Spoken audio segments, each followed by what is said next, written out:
The Lord is our shepherd, I shall not want. He maketh I lie down in a green pasture. Him leadeth I beside still water them. Him restored I soul. Him leadeth I in the path of righteousness for him name's sake. Yea, though I Rasta, I go walk through the valley of the shadow of death, I can't fear no evil. For thy rod and thy staff them comforted I and I. Uno prepares a table before I. In the presence of our enemy them. Uno anointed I head unto no oil. Me cup runneth over. Surely goodness and mercy I go follow I all the days of I life. Me I go dwell in the house of the Lord God. Ja kadema we grow mabe. How ma uso bolisa? I don't know what talk. It was sickly for. Our time you mo oh you all alone. This is the Black Pot, aka Kuku Shodemo, where we speak truth to power. Now here we don't criticize, but if we must, it will only be on one condition: to build and not to destroy. That is why we keep saying we are in the service of God and country. Again, here we are not neutral, and we've never claimed to be, because we are not. We have actually taken sides, the side of the truth. That is why we are affectionately called the headquarters of the truth. And my name, Blakk Rasta. Now in every traditional African home there is a black pot, and each time this black pot sits on the fire there is something super sumptuous cooking. Ingredients of so many different types, shapes and sizes, aromas and even flavors. Put aside all their differences and relocate into the black pot, where they are subjected to some really good amount of heating. At the end of the day, they produce sumptuous food in all this palatability for the nourishment of the family in its whole entirety. That is what we literally do here. We pick up ideas from all walks of life, all and sundry, the rank and file of our people, right from the crowns of their heads all the way down to the soles of their feet. And we subject these ideas to some crucial forensic scrutiny, right? After which we tease out the creme de la creme of all these ideas and use that for the development of our people, our continent, our land. This is the Black Pot, aka Kuku Shodemo, where we speak truth to power. And remember, this is the headquarters of the truth. It is the foundation of the truth. This is the gateway to the truth. And this certainly is the palace of the truth, the mansion of the truth. Yes, it is the kingdom of the truth. This is the address of the truth, the habitat of the truth. Oh yes, ultimately, this is the truth. This is the Black Pot, aka Kuku Shodemo. And here we speak truth to power. Our numbers are scrolling on the screen. Pick up the numbers and do business with us. Maybe you have a story you want us to follow up on. We are more than just excited to do that, my brother, my sister. Oh, this is the reawakening of our senses and sensibilities. This is the power behind our efficiency, the power behind our patriotism. Remember here, we don't do politics. What we do is called patriotism. I am most excited to be with you, and I love you. I appreciate you. I must apologize for our inability to come your way yesterday. It was due to power failure. Oh yes, power failure. We had no power right from morning all the way through the night and even beyond. I am glad we have power today. The president has promised us that Akosombo is in full swing as we speak. So we expect to have our power fluent with fluidity. This is the Black Pot, aka Kuku Shodemo, where we speak truth to power. We are live on Facebook. We are also live on YouTube. Yes, you can also find us on Instagram, also on TikTok. we keep ticking and talking with the gracious hands of patriotism. Of course, we are also on X, formerly called Twitter. I am excited to be with you. Come along. Come here. Now watch this. If you haven't subscribed to this channel yet, please hit on the subscription button. Right after that, on the notification bell, so that each time we are on, you will be reminded to watch. This is the Blakk Port, aka Kukushodemo, where we speak truth to power. At this point, I want to say thank you so much to our sponsors. Oh my God. Thanks so much to Tesori Doriente. Hey, turn every single shower into a royal experience with Tesori Doriente. Now, Tesori Doriente is a shower gel. Yes, Italian technology coupled with African raw materials, giving you premium quality that is most affordable. Now pour a little bit of Tesori Doriente in the middle of your pan, shake up the bath waters, and immediately you have a rich foam of lather. Oh gosh, that nourishes your skin and keeps it glowing like the morning sun. Oh gosh, yes, it repels insects as well. And at the same time, it gives you that beautiful aroma, what we call the fragrance, 48 hours and beyond. My brother, my sister, we're talking about 2 days and beyond. You are still smelling like heaven. Yes, the Garden of Eden. Yes, Jannat. Oh my God. What are you waiting for? Do you have an interview to attend? Is there a new chick in town that you want to impress? Or there's a guy in town you want to show some levels? Go get Tesori Doriente. And everything is everything. Oh my God. It is soft. It is smooth. It is silky. And it has that long-lasting oriental fragrance. Rich lather that goes all the way, my brother. And it comes in several different fragrances, not flavors, because these are natural. Hey, we have the Ikigai, we have the Karma, we have the Forest Therapy, we also have the Royal Oud, and we have the Persian Dream, and much more. Which one suits you? I love the Royal Oud. I love the Forest Therapy, and even more. And I smell good. Everyone says I smell good. It's all because of the premium quality that has been made affordable.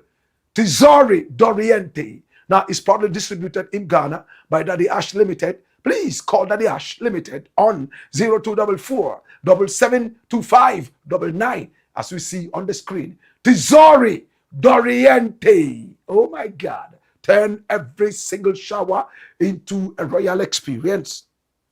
Thank you so much. We appreciate you. It's the Blakk Port, aka Kukushunemo, where we speak truth to power. We are also sponsored by the kind courtesy of Millennium Insurance. What kind of insurance do you need? Let me sound a word of caution. It's not every insurance that is an assurance. It might pretend to cover you like a plaster, but it is ultimately a disaster.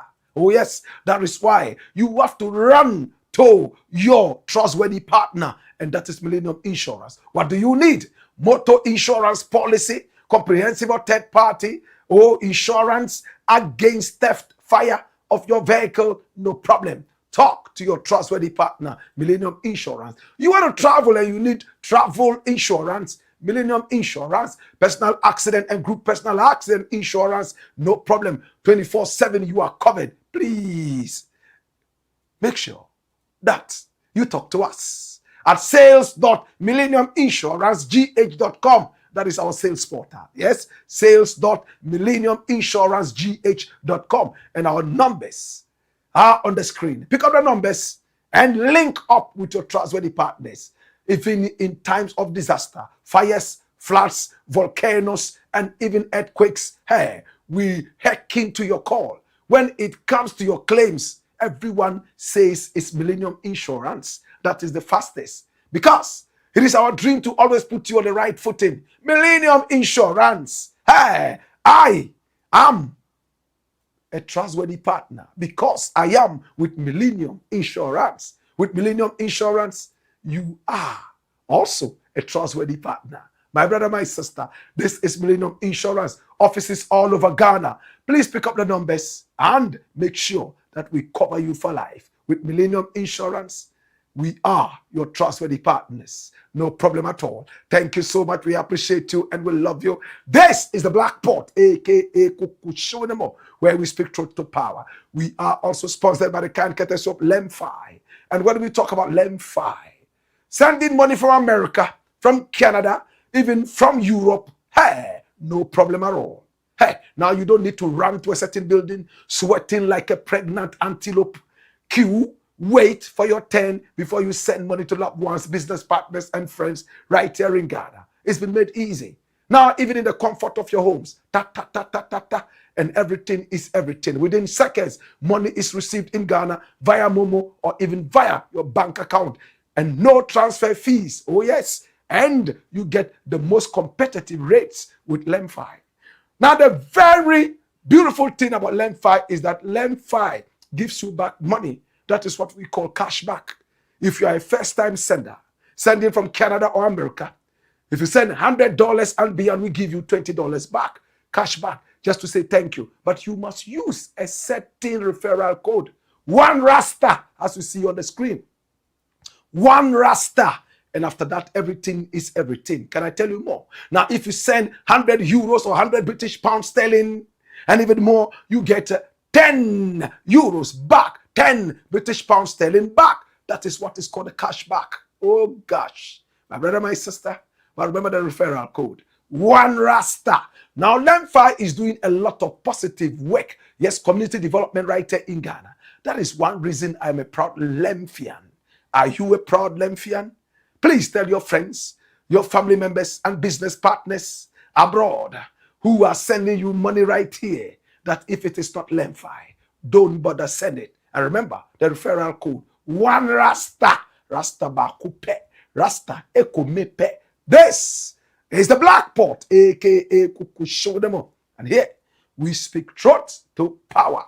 We are also sponsored by the kind courtesy of Herbal Technology. Oh gosh, it's a clinic. And in this clinic, hey, everything is herbal.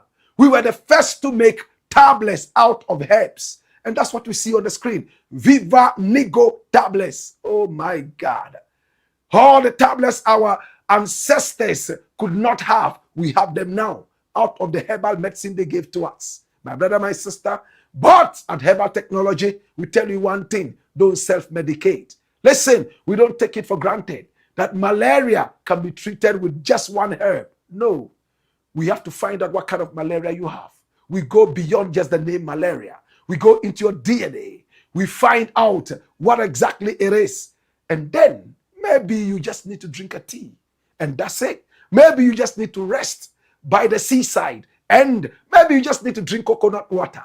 Hey, maybe you just need a massage at the right places. Oh, and in the right environment. Maybe you just need us to smoke a little bit of dry herbs around you so that you inhale and feel the vibration so that you will be vibrant. Oh my God. Herbal Technology is the answer.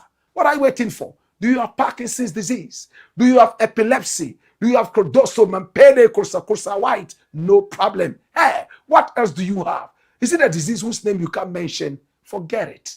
As long as it is a disease, we have the ease for that this. Make a date with us. Call us 0208 33 77 11 0208 33 77 11. This is the herbal hospital everybody is talking about. Yes, Herbal Technology. And we have physicians who were trained both in traditional medicine and also in Western medicine. And we know what is good for you. This is the Blakk Pot, aka Kukushonemo. And here we speak truth to power. I want to say thank you so much for joining us. Today we have 6 very important issues to look at. Yes, we've combined yesterday and today's so that we'll be able to fire. Hey, we have exclusives as well. This is the home of exclusives. And when we bite deep. This is the Blakk Pot, aka Kukushonemo. And here we speak truth to power. Do me a favor, share the broadcast. Yes, and also recommend us to family and friends. And at the same time, please subscribe to the channel if you haven't done that yet, and hit on the notification bell so that each time we are on, you will be reminded to watch. If you're ready, let's get ready to rumble. Story number 1. Watch this, my youth. PDS scandal. How NPP lawyers blew 88 million Ghana cedis as legal fees. Jesus have mercy. Have you seen that kind of money before? million Ghana cedis as legal fees. There's a certain project that is coming to Ghana. And that project, we need lawyers. And NPP decided to go for its own lawyers, as we are being told. And the lawyers allegedly blew 88 million Ghana cedis, all in the name of a certain animal called PDS. Now, how did the whole PDS conversation start? Now, PDS simply means Power Distribution Services. My brother, my sister, oh Lord. And we're going to tell you how the whole thing started. Now, in the days of Doomso in 2014, President Mahama was so confused because Ghanaians were giving him pressure. Election was coming in 2016. He needed to fix Doomso. And he tried everything possible. Now, America came in and said, you know what? We can give you about 498 million American dollars, close to 500 million American dollars, $500 million American dollars for you to be able to fix your country's problems, electricity problems. And Mahama said, well, this is a good one. But America said, don't be too excited. But before we can give you that money, you must make sure that private, in fact, participation in this deal is very, very much so. In other words, bring private people into it. And it came out. Mahama agreed that, okay, foreign ownership will be about 80%. And then Ghana and private, whatever it is, will take the rest of the 20%. Can I repeat that? 80% will go to foreign ownership, and then 20% to local and private ownership, all combined to give you 100%. My brother, my sister. So 2014, they were working on this. Now by 2016, Mahama was already out of government. And NPP came in. Oh, full power, full energy. And when Nana Addo Dankwa Akufo-Addo came into power, he said, you know what? The 80% Mahama is giving to the foreigners is too much. We want local ownership. In fact, if we give them 80%, we are demeaning and undermining our sovereignty. And I agreed with him. So he gave Ghana 51%, and we all applauded. Oh, what a man. So Mahama was going to give 80% to these foreigners and give us what? Just 20%? No. Nana Addo said, no, sir, we will give you 51%. And 49% can go to whoever, so that we can maintain our sovereignty. My brother, my sister, in 2019, PDS officially started. Power Distribution Services started in Ghana. And when it started, what happened? Hi, right when it started, they needed to come with some insurance cover.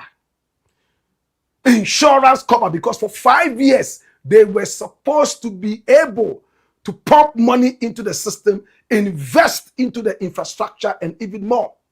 What was PDS supposed to do? PDS was supposed to regularize power supply.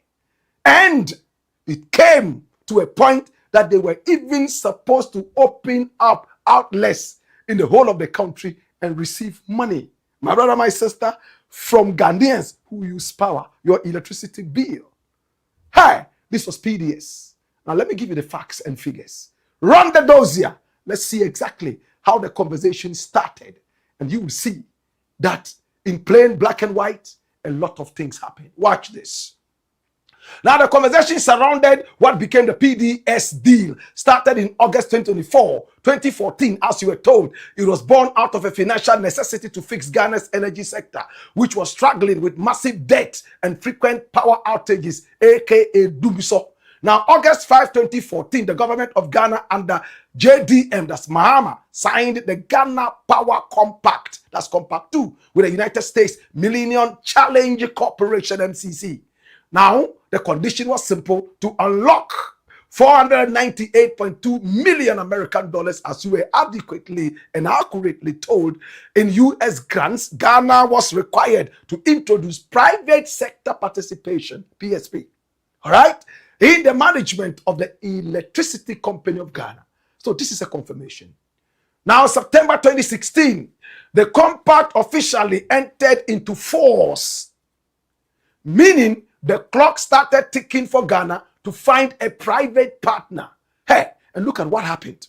The magic that happened. Now, while the conversation started under the Mahama administration, the execution changed significantly after the 2016 election.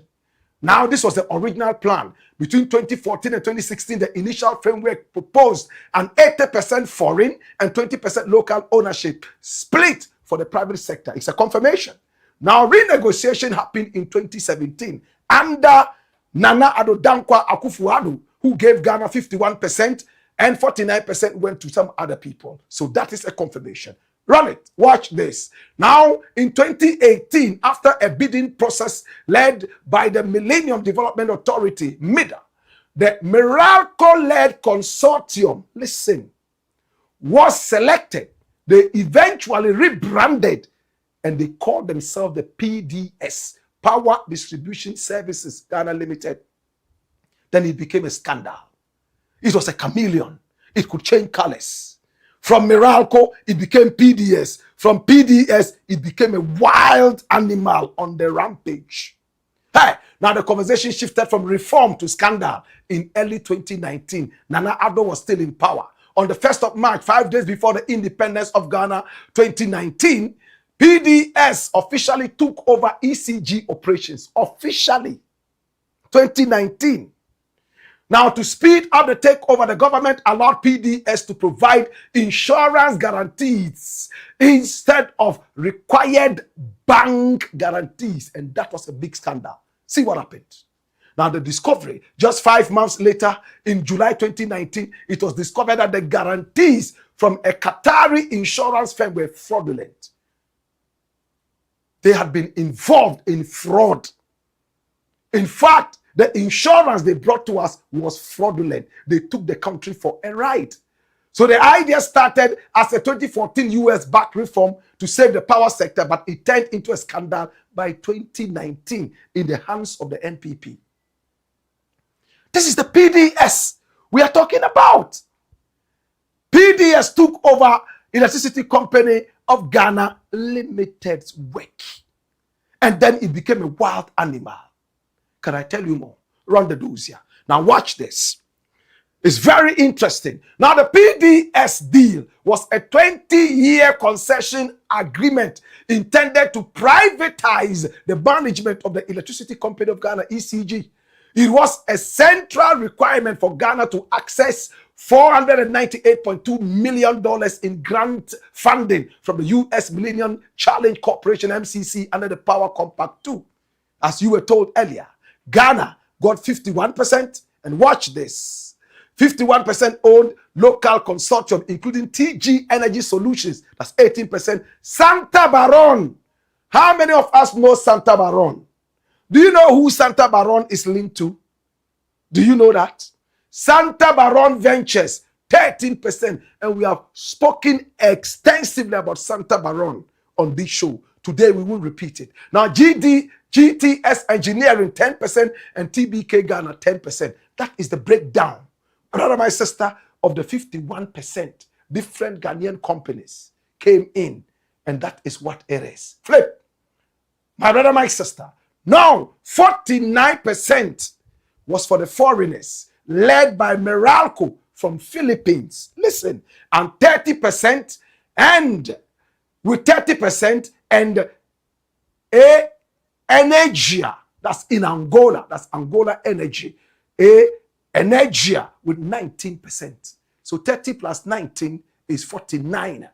PDS was expected to invest over 580 million American dollars, far more than what the American people were going to give to us as grants in its first 5 years to upgrade infrastructure and reduce doomsday, as power outages. But were they able to do that? Watch this. To take over ECG's assets valued at 3 billion American dollars, PDS was required to provide a demand guarantee, a financial security to protect the state if PDS defaulted. Oh yes. So insurance. PDS couldn't secure a standard bank guarantee in time, so the government allowed them to use an insurance guarantee instead. That is the scandal. One of the biggest. Oh, you can't get a bank guarantee. You can use an insurance guarantee instead. As to how they were able to arrive at this mediocre nation selling insurance guarantee, only God can tell. Flip. Now watch this. Hey, things are happening. Now this is the fraud. Now investigations later revealed the guarantees from AI Kut Insurance Qatar were fraudulent and issued by an unauthorized official without the company's knowledge.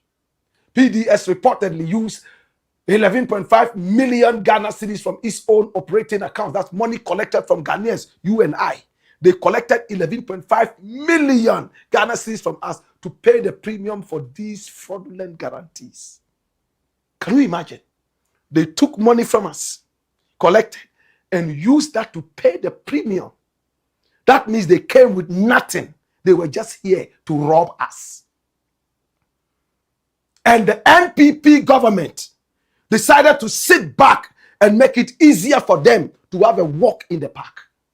Now watch this. July 2019, the government suspended the deal under pressure from journalists and the people of Ghana. 2019, it started. And the same 2019, it crashed because of fraud. Hey, now by October 2019, the contract was officially terminated.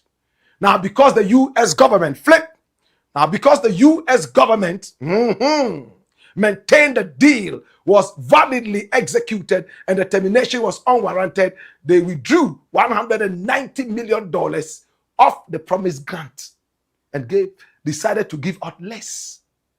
But PDS sued for $350 million in damages for wrongful termination. But an international tribunal in London eventually dismissed all their claims in the late 2025. So the international tribunal said, you know what, PDS? You are fraudulent. You are dirty. Get away. And chase them out. Now, the bottom line is simple, my brother. The deal collapsed because PDS failed to provide valid financial security, which led to a massive loss of international aid and years of legal battles. Dash it away. Hey! That was what happened.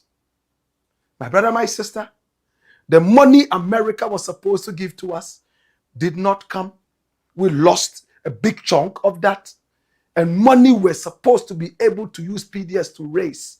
Everything went flat because PDS became a scandal. The mother of all scandals in Ghana. Now, 4 people have been arrested. The BNI, alongside EOCO, came together and they were able to arrest 4 prominent people, my brother, my sister, in the PDS thing. And the Minister of Communication at the presidency, Mr. Kwachi, Ofosu Kwachi, slapped us with the information. What did he post on Facebook? Watch this. Felix Ofosu Kwachi, oral update. Those who say oral is dead, this one is for you to take orally. It says the Bureau of National Intelligence, BNI, arrested the following persons affiliated to PDS last week as part of investigations into the transfer of large sums of money believed to belong to ECG. And one of them is Indian. Number 1 is Philip Ayensu. Do you know him? Do you know Philip Ayensu? This is the guy. Philip Ayensu. That's him. For his role in the whole deal. We have Viraj facts. We have not been able to hold his photograph. He's an Indian. In fact, the authorities decided to put them on the red list, no flight. And boom, they were all arrested, all 4. My brother, my sister, and many more shall be arrested. Now the lady up there is Sophia. Her name has also been mentioned in the list of 4. That's it. Sophia Koko. My brother, my sister. Oh my God. And she is a darling of Nana Addo Dankwa Akufo-Addo. He loves her so much. And she is a barrister at law and a member of a certain law firm where Justice Menka Premo is one of the biggest solicitors in there. And Justice Menka Premo is with this outfit, the OBB, established in 1996. Menka Premo, Osei Bonsu, Bruce Kathleen and partners. My brother, my sister, on the political landscape, these are people who have strong feelings and sympathies for the NPP. Some people simply call them NPP lawyers. So NPP decided to go for Justice Menka Premo, Sophia Koko, and the OBB. And information reaching us has said that they have allegedly blown 88 million Ghana cedis as legal fees. What kind of legal work did they do? My brother, my sister, to the point that Ghana lost this much. That even the insurance that was supposed to be a bank guarantee, all of a sudden became insurance guarantee. And even that became fraudulent. The Qatari outfit decided to swindle the people of Ghana.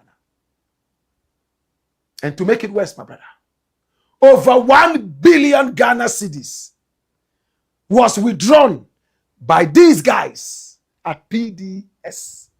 And they moved it from one account to the other, as we were told.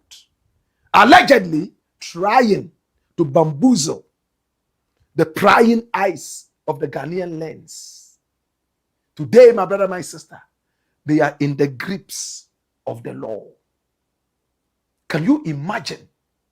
Something that started in 2019, and the same night, 2019 by October, the deal was cancelled. Yet lawyers were allegedly paid 88 million Ghana cedis. And these lawyers, we are told, are allegedly NPP sympathizers. Now, when Mahama left power, they took advantage of the window of transfer and pulled out over 1 billion Ghana cedis from the accounts. My brother, my sister, do we love our country? Or we are just taking our country for granted? Did they really steal from the nation? How did they steal from the nation? Why did they steal from the nation? When did they steal from the nation? It hurts. It hurts, my brother. And it brings tears into my eyes.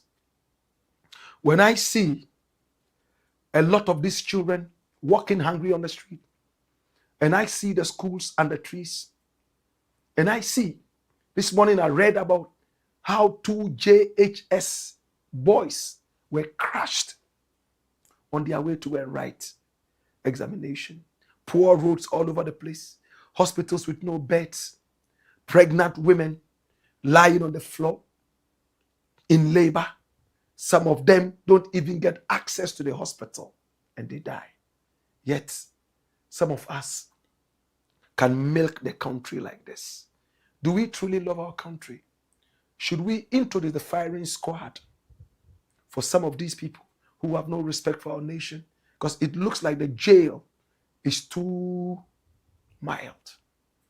Maybe when the trigger is pulled and we hear the rattling of the gun and we see heads and brains scattered and shattered, then it will be enough warning that death is near, that we need to love our nation. Well, investigations are still going on, and it is our prayer that we will get to the bottom of this and make Ghana proud again. It's the Black Ports, aka Kokoshonemo, where we speak truth to power. Story number 2. Kaidodo. Watch this. Sikh KOFI JUMAH begs judge for clemency as EOCO closes up on him. Who is Maxwell KOFI JUMAH? The former boss of Gihok, a factory that Kwame Nkrumah built, a factory that was supposed to make beverages, both alcoholic and non-alcoholic. And at the time, the whole of the sub-region was depending on Gihok for drink. My brother, my sister. Then also, this man here became in full control of the Aboso glass factory. My brother, my sister. And that glass factory, he brought to its knees, collapsed it, and the equipment in there, he gave out as scraps. Was it a plan, my brother, my sister, to destroy the wonderful legacies of the Osagefo? When Kwame Nkrumah was overthrown, in fact, they decided to give out the Gihok to a Togolese, a son of a president. My brother, my sister, they run it aground. They gave the factory to the enemies of Nkrumah time after time. The last enemy of Nkrumah to sit in Gihok was this guy here called Maxwell KOFI JUMAH, an in-law of the president of Ghana, who had a plush wedding for his son and a daughter of the former president of the republic, Nana Addo Dankwa Akufo-Addo. And we saw the wedding photographs all over. It was done at the State House. Did the president decide to treat him with kids' gloves because he was his in-law? Now, my brother, my sister, EOCO had been looking for this guy for so long. EOCO went all the way to Kumasi to look for him. The Economic and Organized Crime Office, headed by Capo di Tutti Capi, one Capore. This is Raymond Archer, the guy in blue suits. Hey, they chased Maxwell KOFI JUMAH over and over. The chief of Aboso in the Huni Valley area, my brother, my sister, himself, Nana Kwesi Appiah, was crying that this man had made nonsense of the Aboso glass factory and asked the youth to take over the factory and salvage it from the hands of this monster of a destroyer. My brother, my sister, EOCO finally grabbed him. They threw him in, and he was supposed to at least part with some 65 million Ghana cedis as bail, 3 sureties, and 2 to be verified. All of a sudden, he fell ill. That is what happens when a lot of these politicians finally are slapped by the long hands of the law. Wontumi and the rest, they are so uncomfortable when they are behind bars. They fall sick immediately, sick in quotes. And they have to be carried to the hospital. They prefer lying down in the hospital where there's a shortage of beds and watching pregnant women come and be sacked because there are no beds. They are occupying the beds because they are more sick than the pregnant women who are coming there to begin labor. Hallelujah. Posterity is a female dog. And a female dog is ready. My brother, my sister, this is Maxwell Kofi JUMAH. So he said he was sick, and he started shivering, and he started sweating, and he told them that they should take him to the hospital or else he would die. The moment he entered the hospital, he thanked God. As to the beds were strong enough to carry his weight, only the doctors there can tell.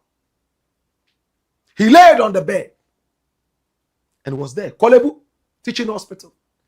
The hospital that they neglected when they were in power for 8 solid years. At a point, this guy was seen as the best CEO in Ghana and awarded as such. Yet, he was busily destroying Nkrumah's legacies. Hallelujah. So, Maxwell Kofi JUMAH filed and ran to the courts, begging the judge that he will not be able to pay the 65 million Ghana cedis as bail bond. He can't post it. He's begging they should reduce it. EOCO says no. In fact, what he's been charged with, this 65 million is a baby. They are still struggling whilst he's in there. And on the 7th also, they will hear this case and the court will decide whether to reduce it on clemency or to hold it like that. But as it stands, my brother, my sister, information reaching me has said that this man is in true trouble. Deep, deep, deep, deep trouble. When they were in power, my brother, my sister, a lot of these people were untouchable.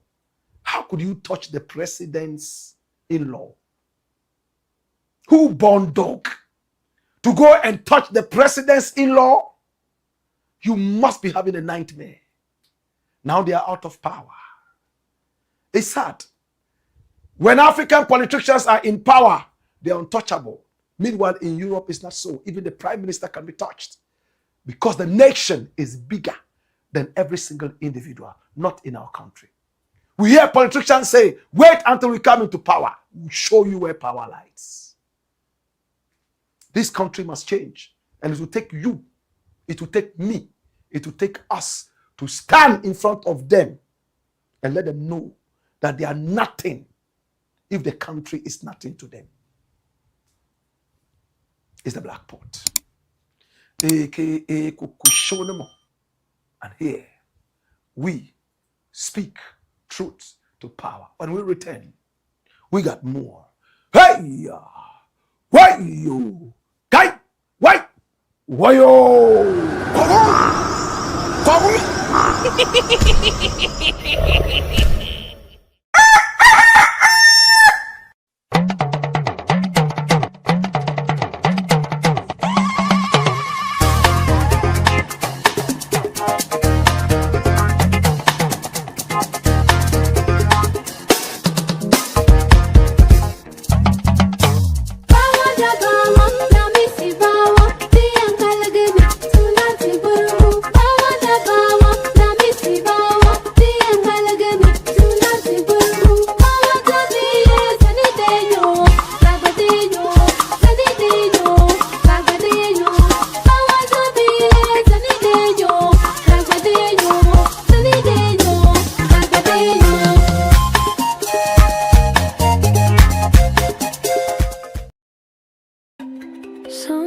Sometimes you just need a moment for yourself, a moment to slow down, feel the water, and let the day fade.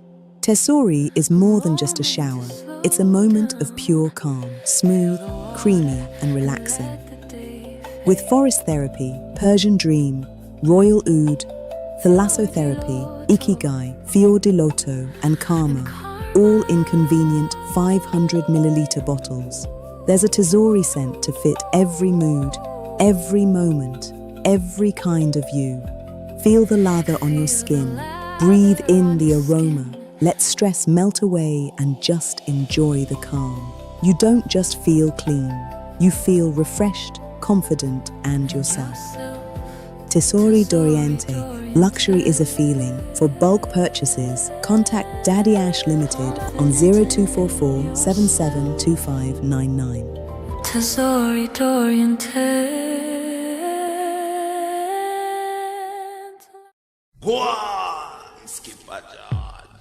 Blackpot, Coco Show, man.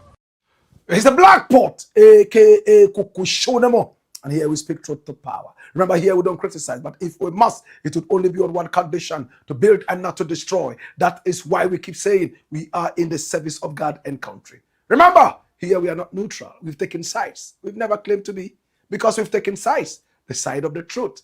Thank you so much. We appreciate you. This is the Blackpot, aka Kukushonemo, where we speak truth to power. Please share the broadcast and also subscribe to the channel. Story number 3. Watch this, my youth.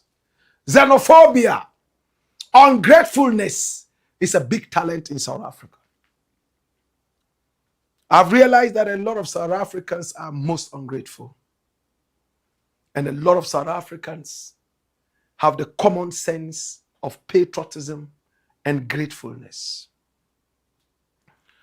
I was in South Africa, my brother, and we were in a taxi, me and my brethren, and we were speaking with the taxi driver. Conversation became so sweet. And I asked him, the last xenophobic attacks, were you part? He said, yes. Would you join it again? He said, oh, yes, maybe, because we need to save our country. I said, save your country from who? From the people who come into our country from Nigeria. That's what he said. Those who come into our country from Zimbabwe, from Malawi, they are destroying our country. I asked, why are they destroying your country? How? He said, they have messed up their own countries, and they are here to mess up our own countries too.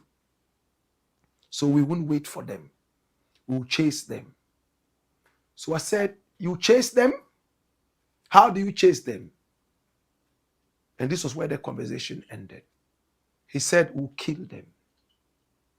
And when he said kill, he looked at me in the eye. Hey. In my eye. And went like,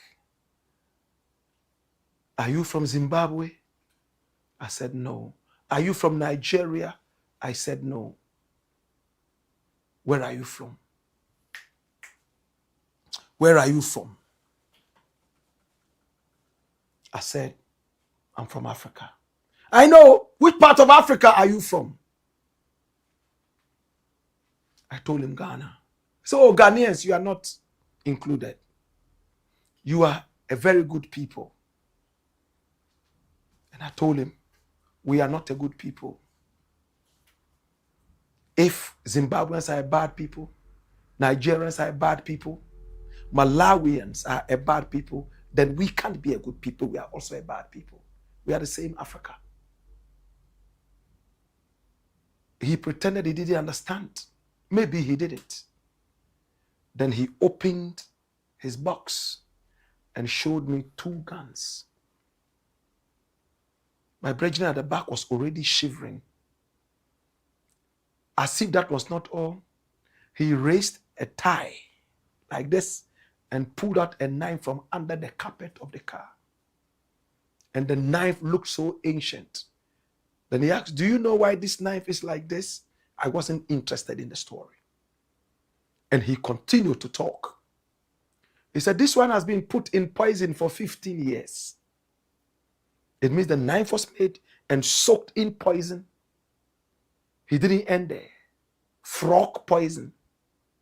This one, if you make a mistake and it cuts you small, you die within 2 minutes. These were the weapons they were using to free their country from themselves. Africans. My brother, when we left the brother, I shed tears. But walking amongst other South Africans in Soweto, I realized that they had the same kind of sentiments. If South Africans get the opportunity, they will tell you that they are not South Africans. They are on a different planet, and they are a different breed of people. They are not like any other people. They are just who they are and what they are. One of those South Africans is a guy called Fakela. Fakela Umtakati. Fakela Umtakati. That's his name. He's the guy, a lot of the time we see wearing that thing around the head and holding a certain long stick, which they use to terrorize Africans in South Africa. His other name is Nkosikona Nchabandaba. Nkosikona Nchabandaba. That's it. My brother, he granted an interview on a show in South Africa. And when I came across it, I thought that I should share that with you. It was a talk show. And he sat in there and made a comment, which I would like to share with you. Watch this. Mandela, foreigners must know that Mandela never owned all of us. Exactly. He owned his family. He sold us. Whatever he said to the foreigners, he was talking on behalf of his family, not us. Not us. Thina nje sihlangana no Mandela. you. UMandela akayikho into akasenzela yona ngaphandle kokudansa nezingane zabelungu. Silokhu sithi Mandela, foreigners must know that Mandela never owned all of us. Exactly. He owned his family. He sold us. Whatever he said to the foreigners, he was talking on behalf of his family, not us. Not Thina nje sihlangana no Mandela. you. UMandela akayikho into akasenzela yona ngaphandle kokudansa nezingane zabelungu.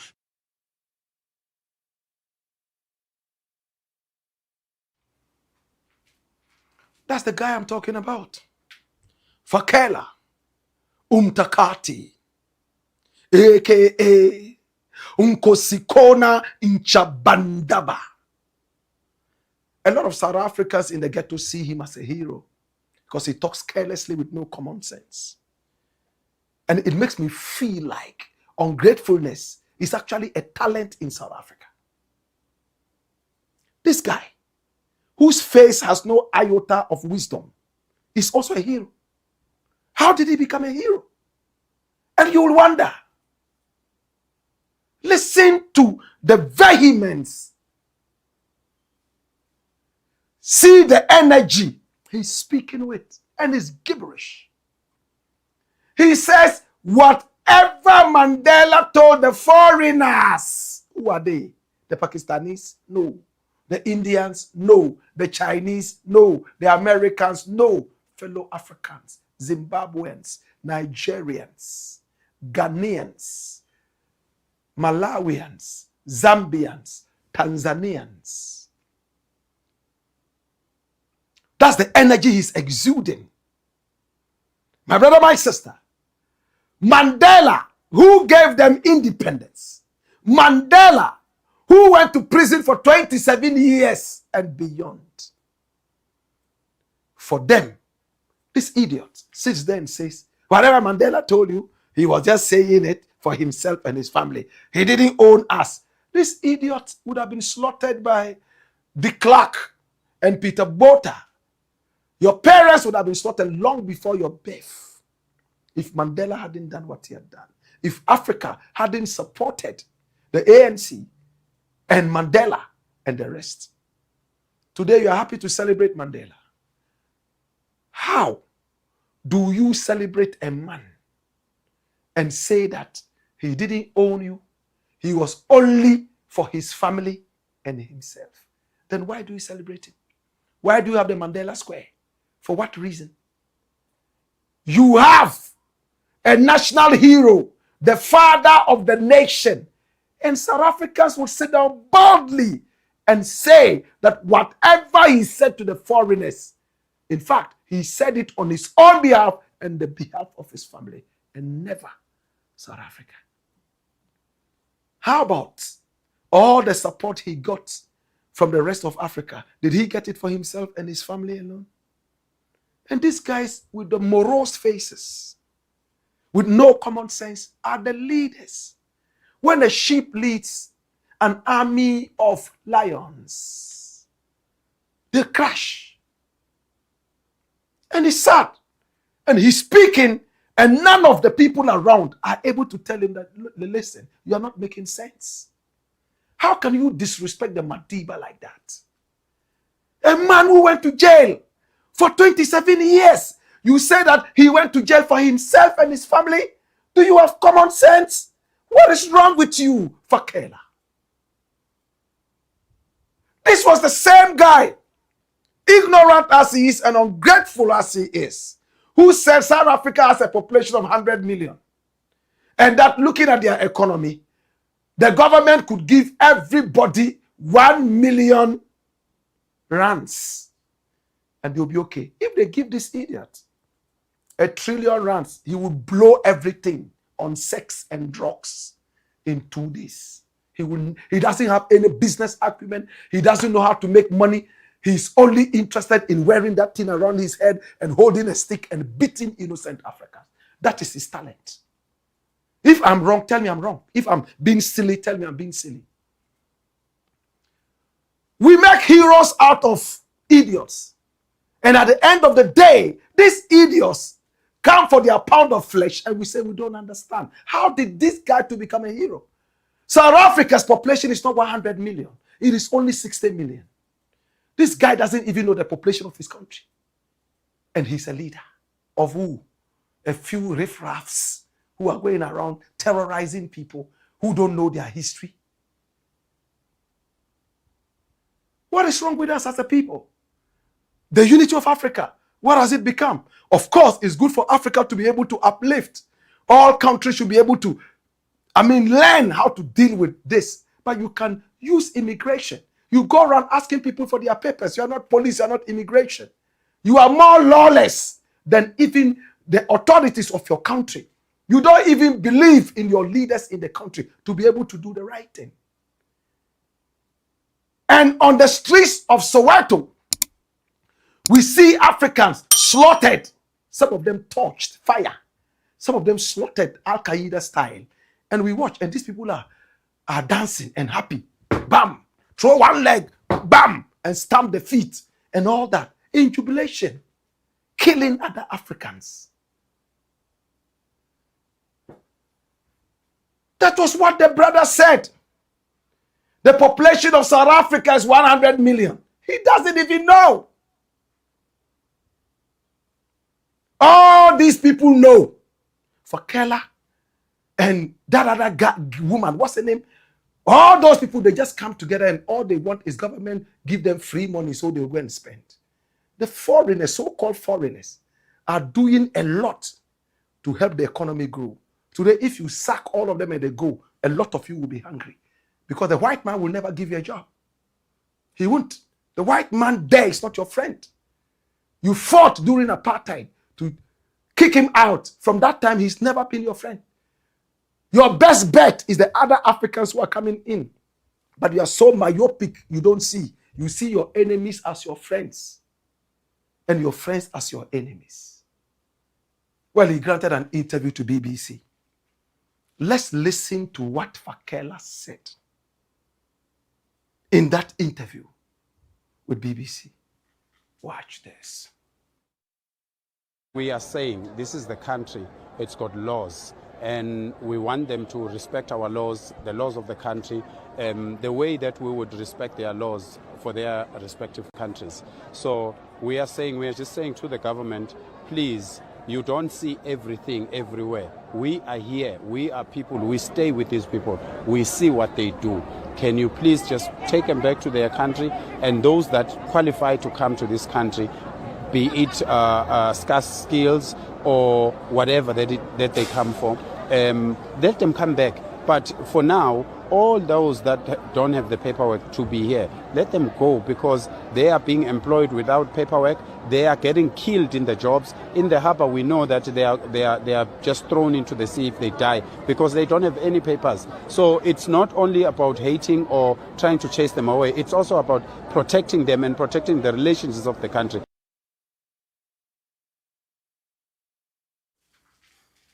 Did you hear him?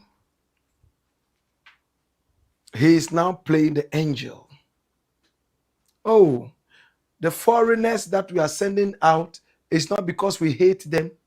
They are here doing illegal jobs. They are being employed illegally. And a lot of them are being thrown in the sea. They are being killed. We don't want them to be killed. That is why we are actually asking for them to be sent back to their countries. Yet you are chasing them and killing them. We don't want them to be killed. Yet you are chasing them and killing them.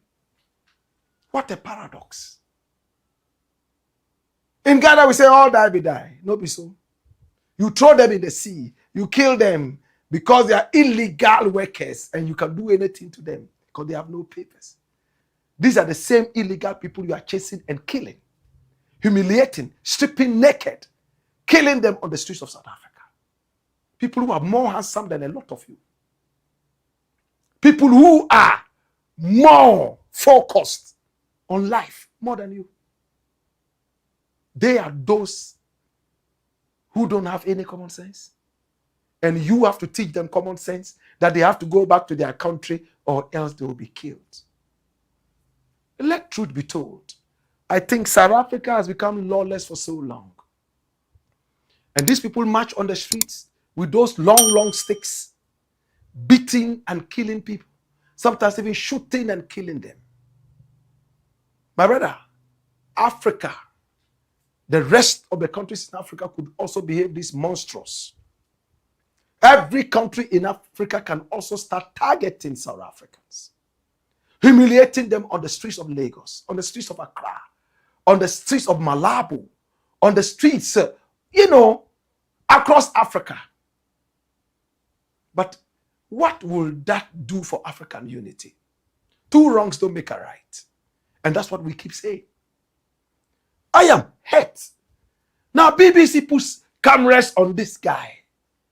And all he's saying is that a lot of the people are not legally employed. Therefore, they treat them anyhow. That's why they want them to go. And they're saying that those who are coming into their country to work, they must have exceptional skills. They shouldn't come and do things that South Africans would already do. It's not always about skills. It's the willingness to use the skills. Get it in the head. It is not always about whether somebody has the skills or not. It is also about whether the person is willing to use the skill or not. I'm a carpenter, but I don't want to work as a carpenter. Should the country come to a standstill because I don't want to work as a carpenter? I should be able to get other people to come in and deliver the services. I don't know where they got that thing from. But it is what it is, my brother. Hey, let's reunite as one people. Let us come together and love our continent. I can't wait to see a united Africa like we have a united European Union, where you can move from one country to the other with nobody chasing you with a spear, nobody chasing you with a cudgel, nobody shooting you and killing you like we do to our brothers here. I've been to Zimbabwe several times. No South African is ever targeted. Okay? I've been to Nigeria. I've never seen a South African targeted. In Ghana, South Africans are our friends, especially the ladies who are so curved, so curvaceous. We buy them lunch and dinner every time. It's not because they are angels. It's just because we are tolerant and very hospitable. That's it. Any which way. Fakela, this is your message. You and your people could be heroes for a while, but remember, you are building a legacy of hate for generations yet to come. Today, South Africa might be enjoying a few things. Tomorrow, the tables could turn, like it turned for Nigeria and Ghana some years back. Where would you run to? It's the Black Pot, aka Kukushodemo, where we speak truth to power. When we return, story number 4. Watch this. Hanan tricked into false freedom as EOCO bites deeper. Hanan Alodiba, former boss, oh my God, of an outfit that so many Ghanaians depended on, NAFCO. The guy who went to school in Ghana and also in China. He was more than qualified for the job. But we were told he allegedly used his office to steal money with both hands, eat with both hands. And authorities started chasing him. Today, my brother, my sister, after so many days of going to court, so many months of having his assets frozen, Hanan appeared in court, and surprisingly, to the shock of many laymen, the Attorney General decided that he could walk free. Bam! Attorney General withdraws all charges against accused persons. Abdul Wahab and his wife Faiza Wuni in ongoing prosecution. And when they were walking out, and watch, this is him and his wife in Mecca. So they are Alaji and Hajia. If it's true that they actually stole money, did they go to Hajj with stolen money? How can you go to Hajj with stolen money? My brother, my sister, this guy is said to be wealthy. And we showed you a lot of his assets. The assets that investigators say belong to him. This is Abdul Wahab Hanan Alodiba from the Boku area, Upper East region. My brother, my sister, he and his wife, they allegedly came together, formed different companies, and they stole a lot of money from the government and pushed into this. They bought a lot of houses, as told to us by investigators and in court documents. He's standing trial in court. But the moment Wahab and his wife walked out of court in ecstasy, maybe thanking their malams for the sacrifices and the alleged animals that were buried, the prayer to have them freed. Just as they stepped out, EOCO jumped in front of them and rearrested them. Watch this. Former NAFCO CEO Hanan Abdul Wahab and his wife rearrested moments after being discharged for allegedly stealing over 78 million Ghana cedis. And this is from GH1 and Star FM. In fact, the 5 minutes of freedom, they came out and handcuffs were dangling in front of them. They were carried and taken straight to EOCO. They are there as I speak right now. Now, many people have called me trying to find out exactly what happened. But this is self-explanatory. The Honorable Dr. Justice Clemency, Deputy Attorney General, this man who is receiving a lot of praises from Supreme Court judges for his professionalism. He's always on time in court and he hardly makes utterances prejudicial. This is the Honorable Dr. Justice Clemency. Jesus. He posted something to explain what the whole thing was about. Following the discovery of fresh evidence, we have a while ago withdrawn from the prosecution of all the accused persons in the case of the Republic versus Hanan Abdul Wahab Alodiba and 4 others.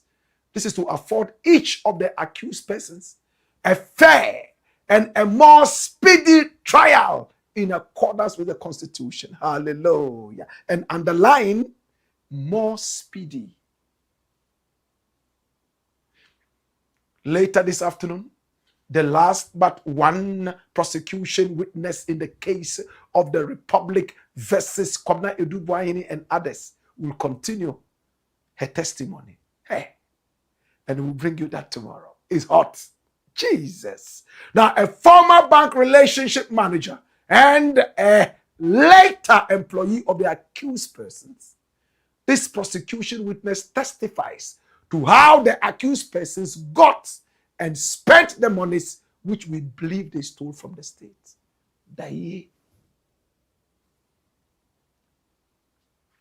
Hi. Those who still believe that some people would walk, those who still believe that oral has been swallowed orally, they will see. Tomorrow, we'll bring you details of what happened and more. Hey, I say I have information. Today, we'll give you some, and tomorrow, we will continue. Jesus have mercy. In the interim, let me tell you exclusively why Hanan was asked to walk for the few minutes. Come here. Watch this. Now, Hanan went to court talking about the fact that his house had been graffitied. You know what it means to graffiti, right? When you use paint to write or spray on a wall. EOCO had gone there to put something on the wall that this building or this property is of EOCO interest. He said his life is threatened and it looks like it's an embarrassment to him. But what he didn't tell the court, which we are telling you for the very first time, is that 3 times EOCO went there and graffitied, this property is of EOCO interest of investigation. Paraphrased. Alodiba went back there, painted out the whole thing 3 solid times. Anytime EOCO went there and graffitied, Alodiba went back there to paint the whole thing and remove it from there because he's embarrassed that neighbors walk by, look at the wall, and then they say, hey. I wish I could show you the video of the house and what EOCO has put on the wall. And that is what EOCO does. Almost every investigative body does that. It is just to tell the world that this thing is of interest in a certain investigation. Number 2, it is also supposed to warn whoever wants to do business, as in buying and selling that property, to be careful. Wahab didn't like it. He hated it.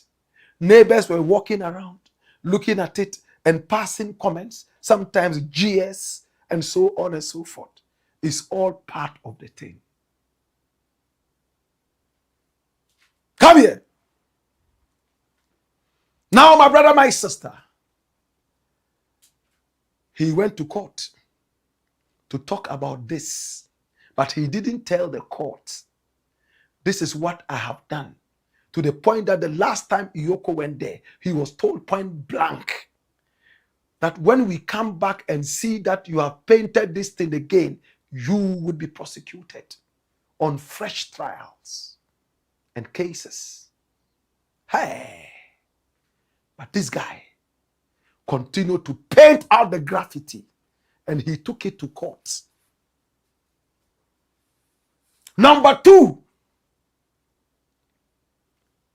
Hanan went to court and his lawyers told the judge that they didn't see any legislative instrument from the Attorney General's office that mandated EOCO to do whatever EOCO is doing, prosecuting, and even more. 2 things. Graffiti on the wall. They are embarrassing me. They are putting my life in danger, and every time he went to paint it out. Such effrontery, lawlessness. It's like those people who go to write on the walls, produce permits. The landlord comes and he paints it out. They go again, produce permits. They paint it back. That's what Hanan was doing, allegedly. And the authorities were angry. Hey. 2, he is questioning EOCO's legal power to prosecute him and do some other such things. And this was what probably the Attorney General, EOCO and the rest looked at and said, you know what? This is going to be a long trial. Some people are good at wasting the court's time professionally. And I'm speaking tongue in cheek. You know what? Let us let him go. When he walks out, we will file fresh charges. The same old charges, yes? So when Hanan went to court and was told that, oh, we have dropped all charges, I'm sure he was ready to come out and call his Malam Bazawara, and say, Malam Koko da Kulukuli, and say, hey, I'm coming to give you a cow. The Bansere has worked. Brrr. But the moment he walked out, he was arrested and sent straight to EOCO and locked up. He's still there. In fact, all his assets are still frozen as we speak. Now, what EOCO is seeking to do and to achieve is simple: to make it speedy, just as the Honorable Dr. Justice Somsai has told you. A speedier thing. And once it's quicker, bam, within weeks, this case should end and fresh ones should come in. We are salvaging our nation using legal means.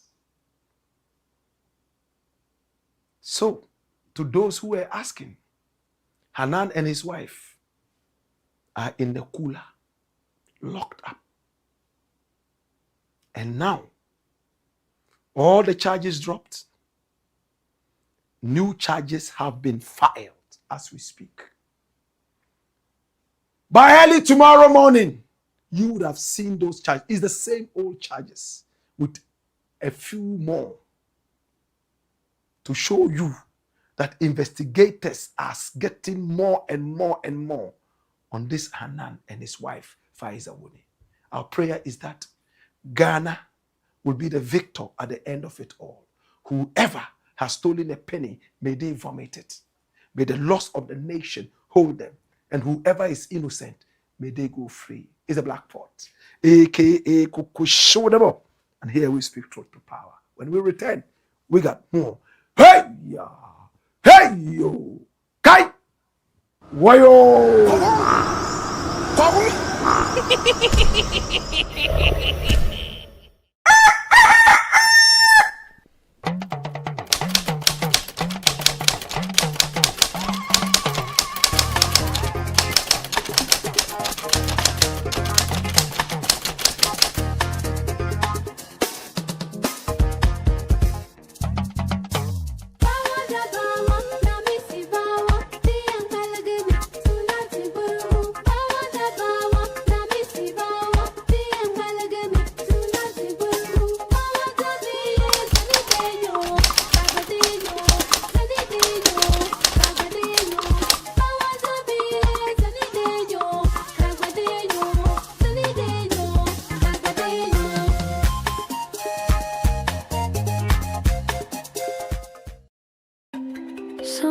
Sometimes you just need a moment for yourself, a moment to slow down, feel the water, and let the day fade.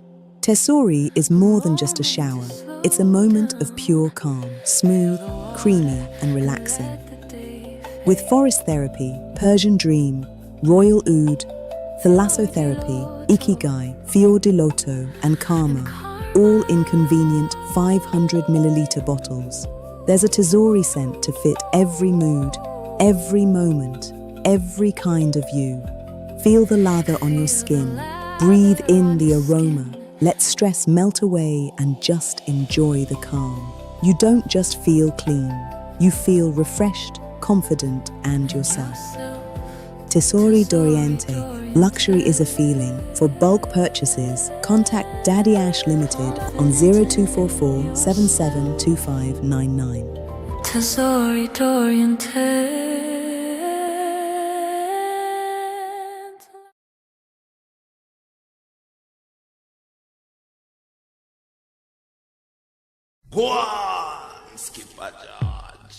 Blackpot, Coco Show, man.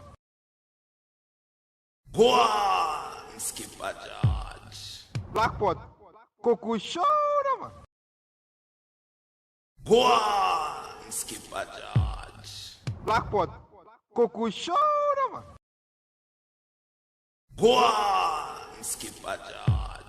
Blackpot, Coco Show, man.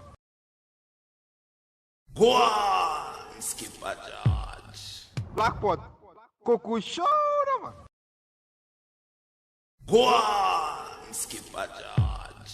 Blackpot, Coco Show, man.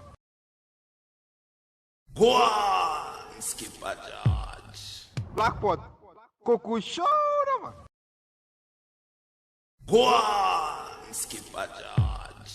Blackpot, Coco Show, man.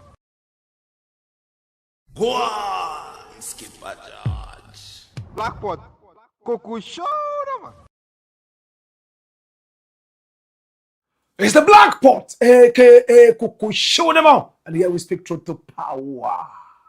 Thank you so much to our sponsors. Thanks so much to Tesori d'Oriente. Turn every single shower into a royal experience with Tesori d'Oriente. And thanks so much to Millennium Insurance. Oh yes, your trustworthy partner. And thanks so much to Lemfi. No transfer fees. And you get the most competitive rates. And you get your money in just seconds. Oh my God. Lemfi. We want to also say thank you so much to Herbal Technology. It is a clinic. And we want to remind you that yes, at Herbal Technology, we don't just treat you. We heal you. It's the Black Pot, aka Kukushonamo, where we speak truth to power. Story number 5. Kaidodo. ADU-BOAHENE says his last prayers as jailhouse opens for him. Wow. We told you we'd be telling you something. Today and tomorrow, we'll tell you. Now, to the few people who called and said, you know what? This case will not go anywhere. This case has gone somewhere. Today, ADU-BOAHENE was in court as the Honorable Justice Dr. Clemency told us earlier. My brother, my sister, and court was very beautiful. Ish. There was a woman who was working at the bank. And this woman, my brother, my sister, was dealing with ADU-BOAHENE. Anytime ADU-BOAHENE went there, she recognized the fact that he was coming from the national security and therefore gave him speedier service. He liked the lady, and sometimes he could even send, and the lady would consider and give money even when he himself should have been there. Then, later, she was asked to resign and come and join ADU-BOAHENE. Remember at the beginning of this whole thing, we told you about this. My brother, my sister. And she started to work with ADU-BOAHENE. She realized that she wasn't being paid too well. Looking at how much money ADU-BOAHENE and his wife were blowing, what she was getting as salary was just peanuts. She was almost regretting putting away her bank and coming to join ADU-BOAHENE in one way or the other, even thinking about it. Today she was in court as a prosecution witness. Hey. And my Joy Online was there. We were there. And we heard everything. And I think my Joy Online did a beautiful story. A beautiful job on this. Watch this. And this is ADU-BOAHENE. National Signals Bureau trial. Court told ADU-BOAHENE wife signed checks long before withdrawals. And this was published at 4:42 p.m. today. Run the story. Hey, this is deep. Now, the third prosecution witness in the 49 million Ghana City National Signals Bureau trial has told an Accra High Court that former Director General Kwabena ADU-BOAHENE and his wife signed checkbooks in advance, which were later used to withdraw funds from accounts linked to the accused persons. Mildred Donko, a former director of Advantage Solutions Limited, made the disclosure during her examination in chief before Justice Francis Achibonga Apangabuno at Criminal Court 3, with the Deputy Attorney General leading her evidence. 12 checkbooks were presented to her in court for identification. Donko identified the accounts as belonging to Advantage Solutions, listen, and other associated companies, all held with Universal Merchant Bank, UMB. She confirmed details of the account numbers and pointed to additional checkbooks linked to entities including BNC Communications Bureau Limited and Vertex Solutions Limited. These are all ADU-BOAHENE's outfits and outlets for alleged stealing. When asked whether the checkbooks formed part of the pre-signed instruments she had earlier referenced, Donko consistently responded, "Yes, my lord," and named ADU-BOAHENE and his wife, Angela Ejeboaten, as the signatories. You haven't seen anything yet. Now, the witness told the court that her involvement began after the checks had already been signed, acting on verbal instructions from ADU-BOAHENE and at times his wife. She said she filled in the check leaflets with the required amounts before carrying out withdrawals. According to her testimony, the withdrawals were executed either personally or through associates acting on her instructions. She further stated that the withdrawn funds were distributed in multiple ways. And this is the most interesting part of it. The money that it took, distributed in multiple ways. Some were handed directly to the accused persons, whilst others passed through her before being delivered. She also indicated that portions of the funds were paid to third parties. And we started mentioning the names of third parties, right? You remember? All right. Among those mentioned was who? Margaret Abadonko, identified as the mother of ADU-BOAHENE, who allegedly received funds for the purchase of building materials for a construction project at Asokore in Kumasi. Additional payments, she said, were made to suppliers of construction materials, including iron rods and cement, records, and defense objection. To track the transactions, Donko said she kept personal records in a notebook and an Excel spreadsheet, which she created independently for reconciliation purposes. She told the court she intended to tender the documents as evidence. However, the defense team led by Samuel Atachan objected to their immediate admission, arguing that the materials, including a pen drive, had only just been served on them and required time for proper review. The prosecution agreed to defer that aspect of the proceedings to ensure a fair hearing.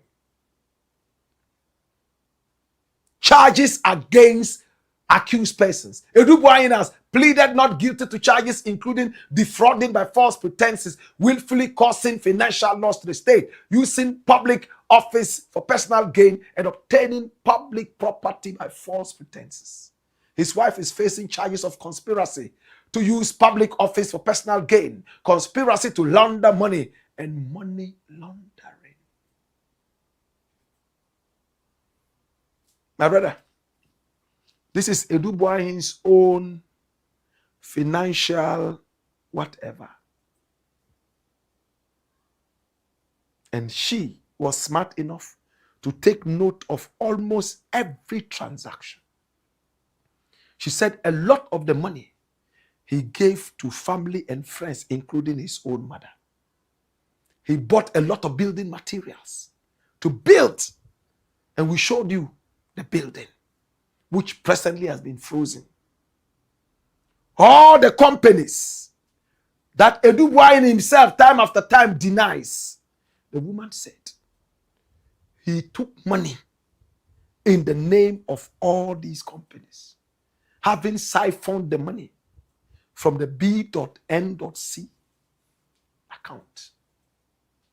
My brother, my sister, Atachia is his lawyer.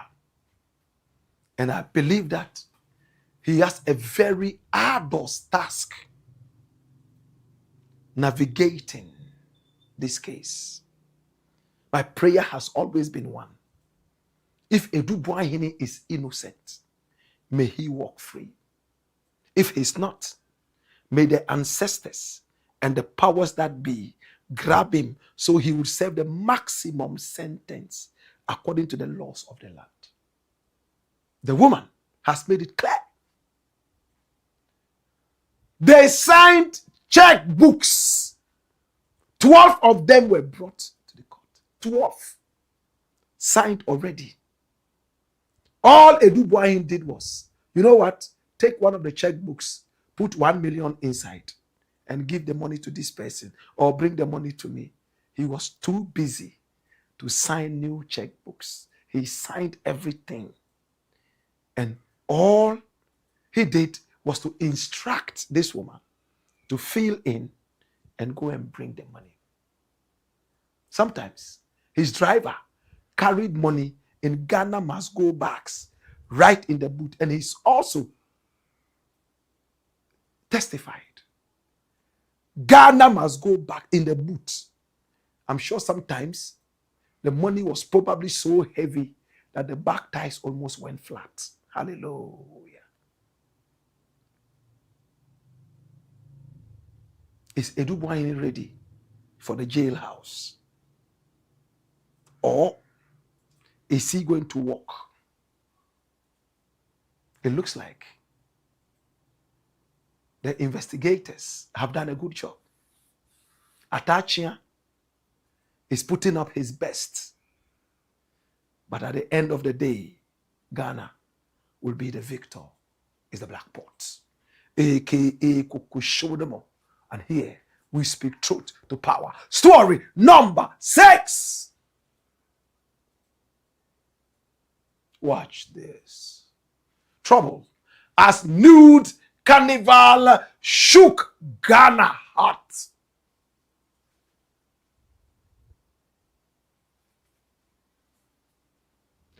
Trouble as NÄDE Carnival shook Ghana heart. My brother, I am a fan of carnivals. I won't lie to you. When I travel to Trinidad and Tobago, I like to go to the carnivals, which is their culture. When we say a carnival, have you seen one before? We have women, men, mostly women, who wear feathers, colorful, And then they wear skimpy dresses like this. And they come to gyrate. Pum, pum, pum, pum, pum, pum. Pretty beautiful women. I went to carnivals in Canada.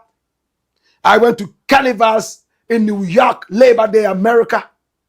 This is what they do. And the music is always hot. They gyrate and they dance. Now, this thing started somewhere in the 1700s. In the slave plantations in Trinidad and Tobago and beyond, music was not allowed on the plantations. But the slaves found a way of beating stones and hitting sticks together in order to make music and just make themselves merry.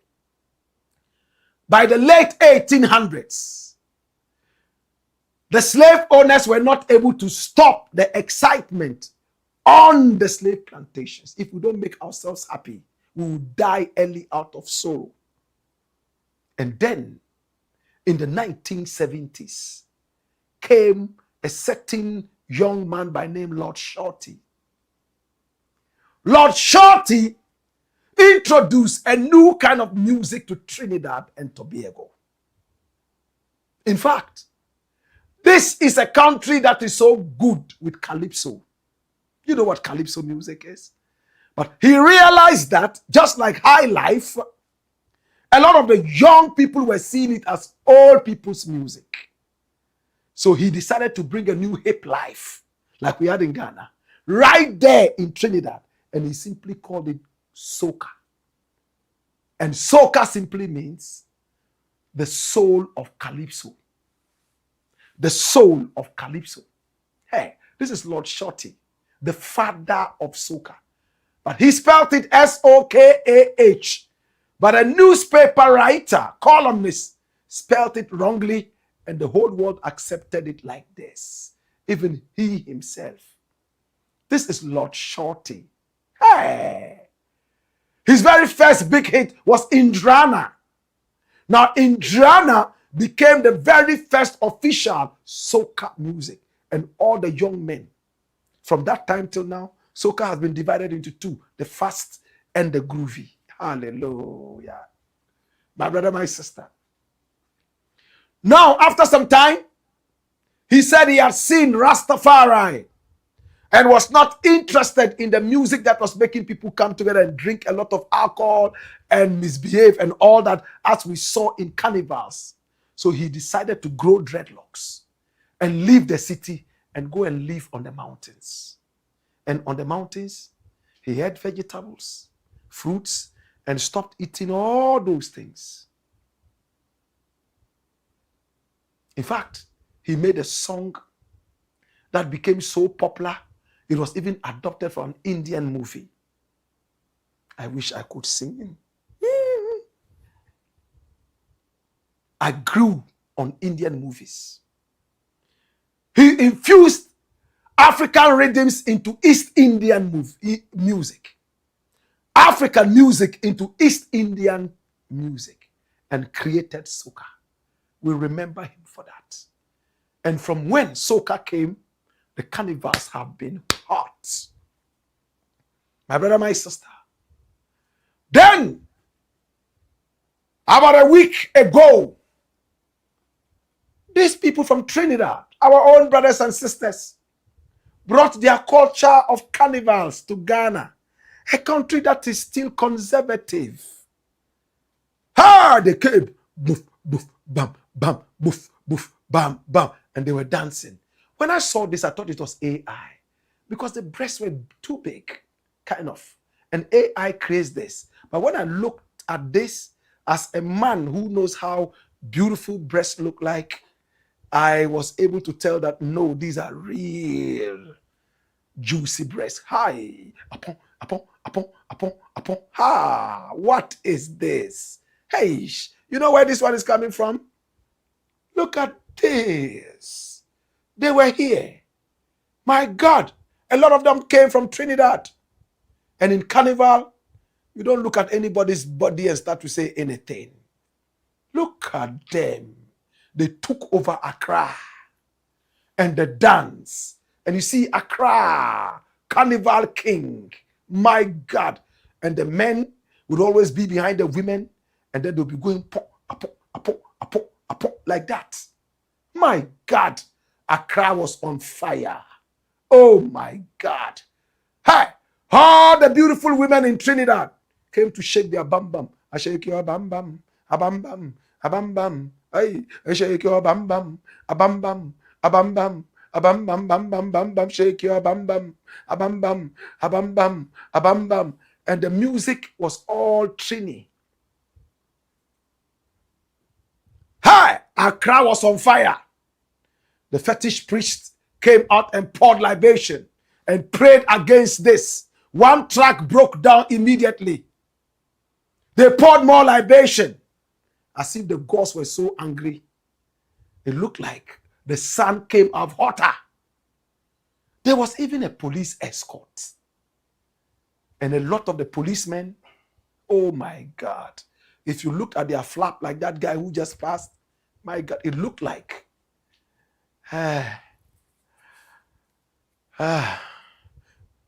they were having a good time. My God. This is the carnival. Ghana Carnival.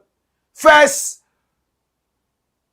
one of its kind right here in Ghana.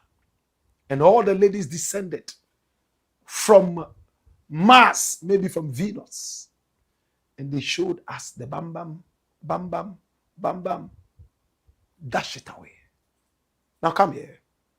Jesus. This was what Reverend Ntim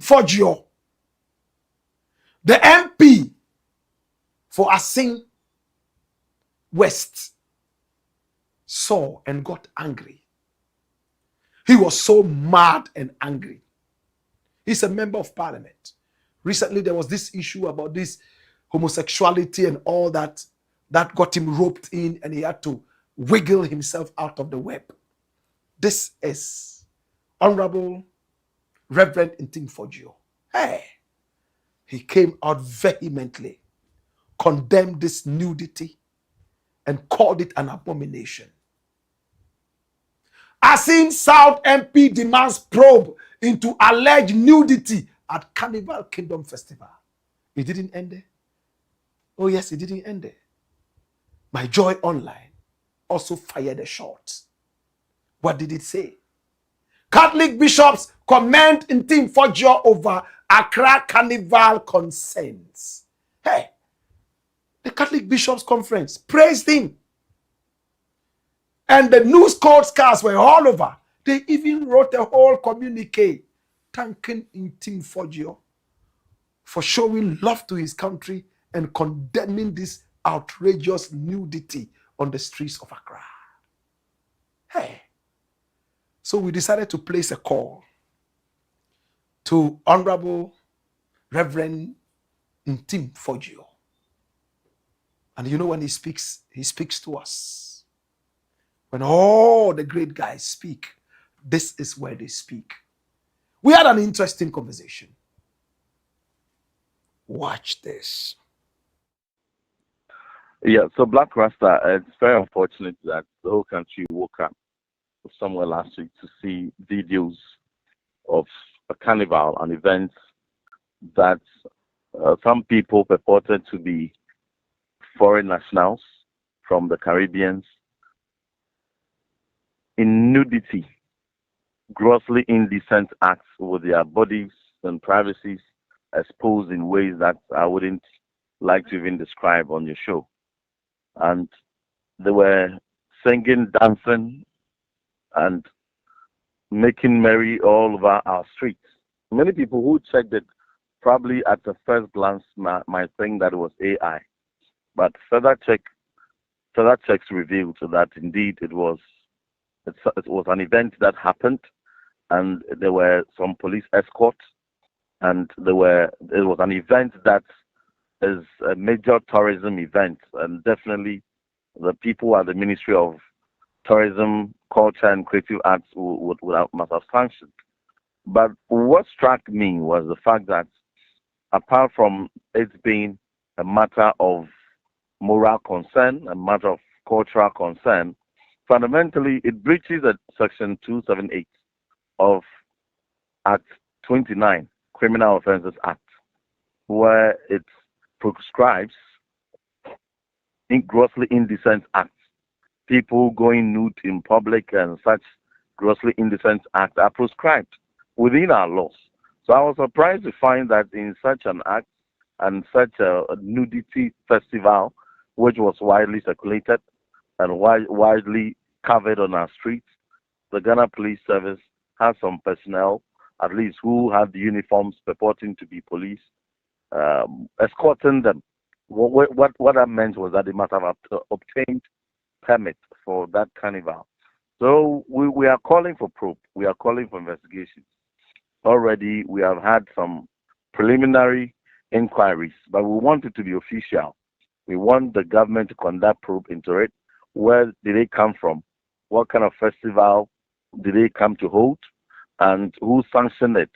What is the complicity by the Ministry for Tourism, Culture and Creative Arts? Were they aware? Did they sanction? Ghana Tourism Authority, were they aware? All the relevant agencies who regulate these matters, diaspora and affairs, what engagement went on? What due diligence went on before they sanctioned this festival? Knowing very well that these acts affront our laws and they are repugnant to our values and our beliefs as a country. The second thing we want to find out is who gave them the permit for police escort, and did they receive or did they grant the permits under the pretext that they were approving a decent festival, and when on hindsight the men in uniform went to escort them and they realized that this is a kind of festival, nudity festival, almost walking naked on the streets. Why didn't they immediately seize that escort? Why didn't they call off the carnival? Why didn't they draw the attention of the authorities that this particular escort you sanction us to, conduct or undertake affront our laws, and the Ghana Police Service cannot be a part of it. They should have escalated it, or the superiors to have acted immediately to stop that grossly indecent act. But as we see it, it was state sanctioned, and the state is highly complicit in it, and that complicity is what we seek to determine and we seek to unravel. And so far, if the state was complicit, we haven't had any statement from the Ghana Police Service. We haven't seen any statement coming from the Minister for Tourism, Culture and Creative Arts. We haven't seen any statement from Ghana Tourism Authority. We haven't seen any statement coming from the Diaspora Affairs Office and the Office of the President. None has come out to condemn. So are they all approving that this is how our streets should be desecrated? Recall that recently some gay couple came to Kwame Nkrumah Mausoleum, Independent Act, our most sacred monument, to desecrate it. Nobody issued any statement. Nobody condemned it. And so this time we have seen another act on our streets, which is grossly indecent act. And that is where we are seeking answers. We are asking questions that beg for questions, but that beg for answers. We are seeking a probe. And I want to commend highly the Catholic Bishop Conference for their swift statement, very detailed, which is basically calling for probe and indicating, the repugnance of the Christian community at these, and fundamentally referring to our laws, Act 29, Section 278. These are laws that sit on our books to preserve the sanctity of our public morality. So we are seeking answers, and we're hoping that we're demanding that this probe commences as soon as possible. The Catholic Bishops' Conference has praised you a lot. Would you see that as enough impetus for you to move on and do more? It's quite humbling. It's quite humbling, I must say. When I saw the statement and saw that the revered eminent clergy, the Ghana Catholic Bishop Conference had mentioned the very modest public service I was offering. In fact, I was humbled, and I think that we all have to continue to do what is right. We all have to become the voice of conscience and the moral voice that will demand accountability on the people in government whose mandate it is to ensure public morality. I think that it was my fundamental duty as a member of parliament, as a minister of the gospel, and as someone who believes in our laws and believes in public morality. So we'll continue to do what we have sworn to do for our country and our constituents. And we cannot do this alone. We'll continue to do in collaboration with eminent clergy, faith-based organizations, CSOs, and all voices, superior voices of conscience on our land. And on this particular note, we are excited to see the weight that the Catholic Bishop Conference is putting behind this demand for probe. Interesting. Two more questions and I'm done. David in the Bible was so happy he danced naked to the glory of God.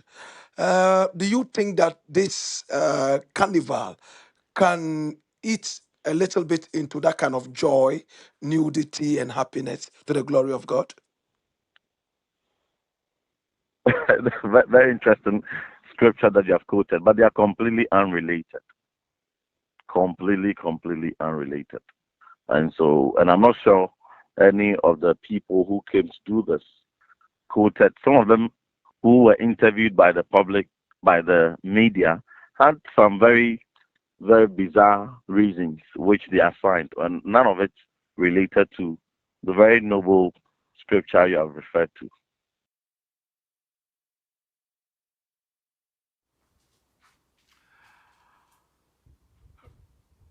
Honorable Reverend Tim Foggio, MP for Asim South, not West.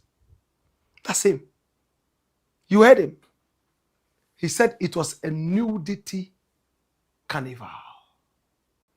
He doesn't want to give it any other name except what he knows, nudity.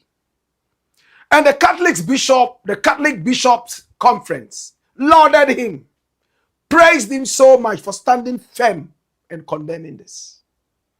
That's it.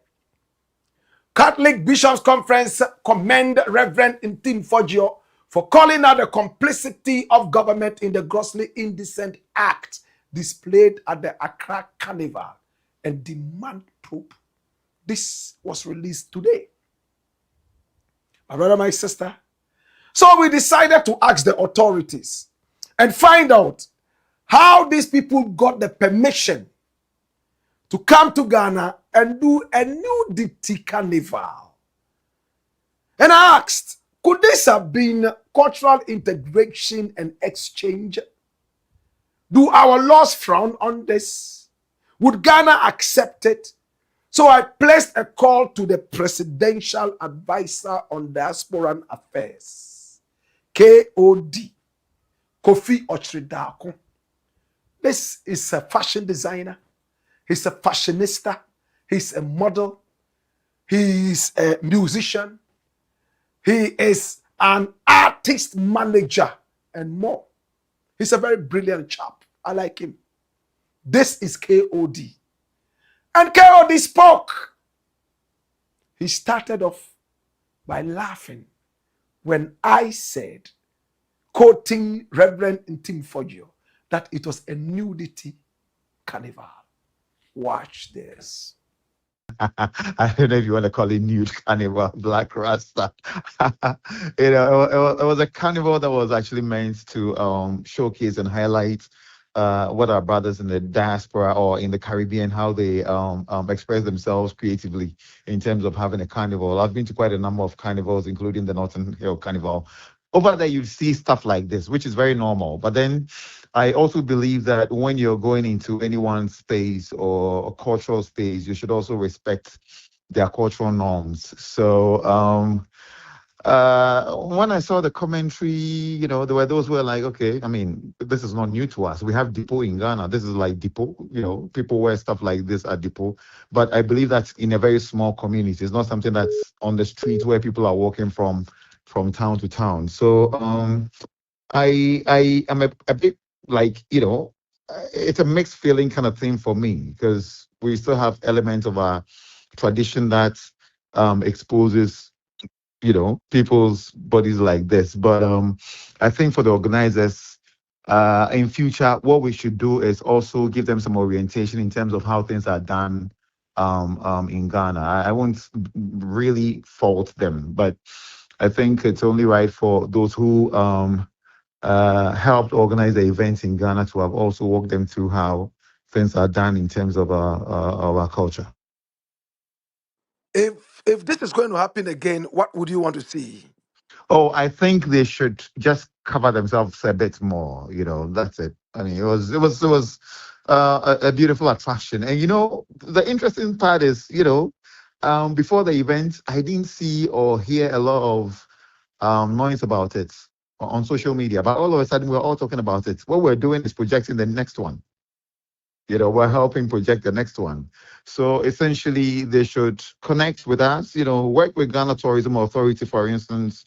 They're coming from the Caribbean, of course. They are in the diaspora space, or in the space of the president's envoy to the Caribbean, being His Excellency Ghc88Million. Once they speak to people like us, I'm sure we can walk them through how things are done for us to collaborate, and of course get our people from the Caribbean to be part of how we celebrate our culture as a people.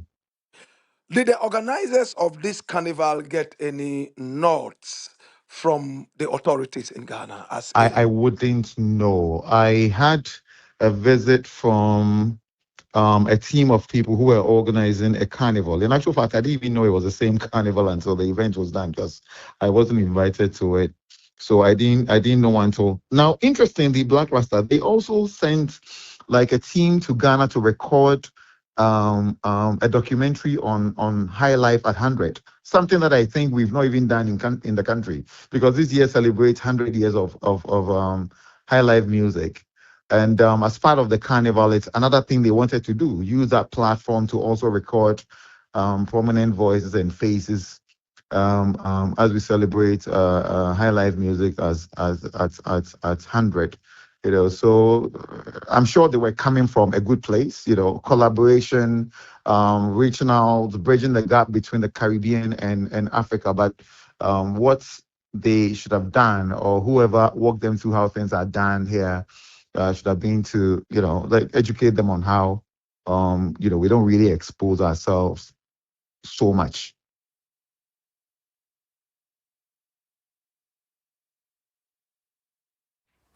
KOD, Kofi Ochridako, is the director on the diaspora and affairs.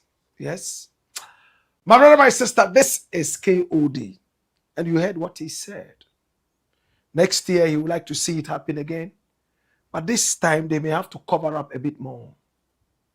And two, this is almost like Depot. So what's the problem? My brother, my sister, as we speak, tomorrow they are going to have a meeting at the Ministry of Tourism. We shall also have KKD. We placed a call to him. He didn't answer, and that is becoming so habitual of him. He never answers calls. He used to answer calls before he became whoever he is. But these days, he doesn't answer calls. You send him messages, and you hardly get responses from him. His power beginning to get into his head or something. I don't like it when I have that feeling that people get a certain position and all of a sudden they don't want to answer calls from people, especially when they know that this is a way of propagating whatever work they are doing. Any which way. I want to believe that he's just being busy, and we'll get back to him and see whatever happens. Ghc88Million is the guy I'm talking about. So KOD actually spoke, and he said KKD, he himself, and of course, I'm talking about their outfits, and then the Minister of Tourism would all sit together and be able to, discuss this properly.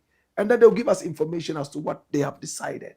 In the interim, Reverend Intim Fojo seems to be the man that the Catholic Bishops' Conference is happy about and is asking for a probe We'll have more information tomorrow.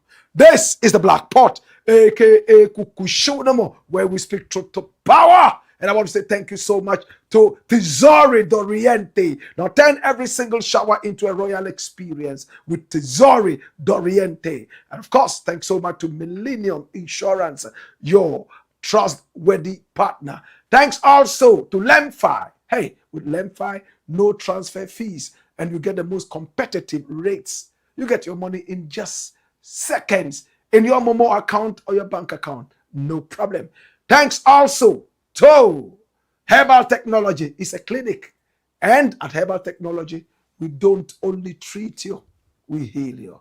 Thank you so much to our sponsors. Our numbers are scrolling on the screen. Pick up the numbers and do business with us. Maybe you have a certain story you want us to follow up on.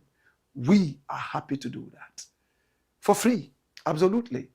It's the Black Pot, aka Kukushodemo, where we speak truth to power. Time now to see your comments. And thanks so much to all who came for Kuchoko Roots Festival. It was quite exciting. Next year will be better. We hope to see you again in the same place. Thank you so much. We love you. Rap Thunder says, oh, legendary, I miss you. He says, anyway, welcome, legendary Blakk.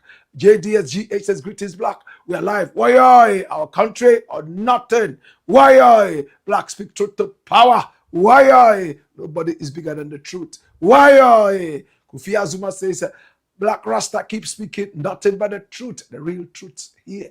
And this is Black Rasta. I have finished sharing the live stream with many family members and friends. Thank you so much. We appreciate you. Black Rasta, we are sending you much love from Pennsylvania. The weather is nice and hot here today. Yeah, man. Love and respect, Kofi Azuma. We love you. This is Black Rasta. Keep exposing all those criminals in Ghana. Haruna Fuseni says Ghana is working again. Thomas Sena Gagnon says this is the Black Pot. More comments coming in. Okay. And we have King Zygot, and he says, first here today. Why, Ameto Michael says, hey, our country or nothing. And Henry Atia says, how was your weekend? Was good. Ras Harrison says, respect Ras. Henry Atia comes back and he says, we miss you too much yesterday, Blakk. I know. Sorry about that. Yeah. Henry Atia says, Blakk, add yesterday's program to today. Yes, that's what we did. Okay. And we'll close today at 10 p.m. I love that. And then he continues, please, Blakk, the poor policeman who was slapped by Afenyo, I hope you are following up on the case. Certainly I am. And then he says, fire, yeah. Emmanuel Ajekum says, all information they hear, so legit and facts. And Henry Atia says, my greetings to the good people of Bolgatanga, where I am watching you from. Thank you so much, Mr. Atia. Emmanuel Ajekum says, God bless you, Rasta, and bless you too. Ameto Michael says, Black Rasta, I saw some video trending online in which our President Mahama, Airways and gas were insulted. I haven't seen that. Send it to us. The numbers are scrolling on the screen so we can pick up what vibe you're talking about. Okay? More comments coming in. And we have Henry Atia says, greetings to the good people of Bolgatanga, where I'm watching you from. And then we also have Kofi Azuma here says, hi, dear. My dear brother Black Rasta, how are you doing? How was the show over the weekend? Great. We had fun. And it says, greetings to all my brothers and sisters here with love. And it says, make sure you click on the like button and subscribe to the channel. It says, greetings to my young brother, Kevin Taylor, Free Mind, Johnny Hughes, Woody Maya, and that big time DJ, Kimo in Bolgatanga. And Kofi Azuma continues, to all my brothers and sisters in Bolgatanga and Bongo, greetings to you. Make sure all of you watching here, click on the like button and donate to the channel. Thank you so much. We appreciate you. More comments. And we have Patawo who says, hello, Black Rasta. Raymond Inso Agerima Akakea says, I'm shocked that my brother Blakk is celebrating these harsh bail conditions imposed by EOCO. Is bail supposed to punish the accused? The end will justify the means. Well, jail is not supposed to punish the accused. It is just supposed to be a certain assurance or insurance against abscondment. Simple. If somebody is accused of stealing 1 billion and you give him a bail of 20 pesos and he goes away, what happens? Yeah, so that's what we look at. Okay? Joe Orlin says these people are crazy. Or Menka or Renofo says the guy know they get sense. You don't get sense. The guy don't have sense. Which guy? Ras Okoko Fisumun says hands must touch this idiot. Which one? Oh, okay. All right. I know who you're talking about. I know who you're talking about. Ras Okoko Fisumun says he's smiling and laughing. Macromio Fore, that's even small. The amount should have been increased. For Tau Adams, fire, yeah. Ras Okoko Fisumun says, liar. This South African guy can lie. Ya Oduro Nti Nyama says, Prophet Blakk, please, what about Ramaphosa? Their president doing to stop this man is very sad. Africa indeed. He's spoken against it. He sent the, police out, the authorities to go out there and then deal with that. So right now, you realize that they are just marching on the street and doing all that. But once in a while, when the police are not looking, they beat up, people like that. Flip the page. More comments coming in. And Kofi Azuma returns a shout out to the real President John Mahama and Vice President Jane Nana Opoku-Agyeman and the NDC super minority. All right? And then we have Prosper Kedel says greetings. Kofi Azuma returns says Blakk, keep speaking the truth and preaching nothing but the real truth. And says we need everyone watching yet to hit on the subscribe button and donate to the channel. And then Tontie Canton, this is a Sisala person, 100% Sisala. Tontie Canton says, great show. Thank you so much. And Kofi Azuma says, Blakk Rasta, can we get updates on what's going on with your ganja license for the farm? Well, it's there. All of you can apply. Those of you who want it. Yeah, man, we've also applied, so we're waiting for it, okay? Ameto Michael says, South Africa starts losing economically, diplomatically, and some companies start leaving SA. Wafa Siao says, ungrateful people. And then Thomas Sena Gagnon says, it's sad. Ras Harrison says, wow.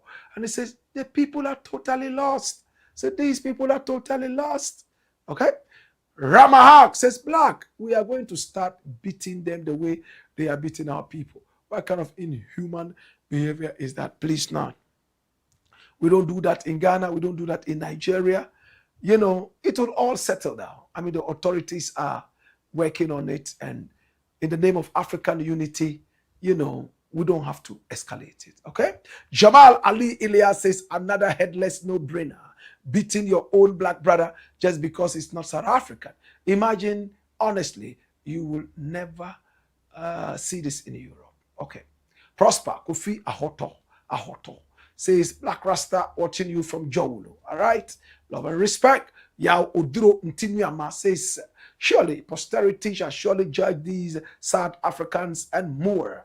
They are paving the way for apartheid to come back on them bitterly. Bozet Kwesi is clapping.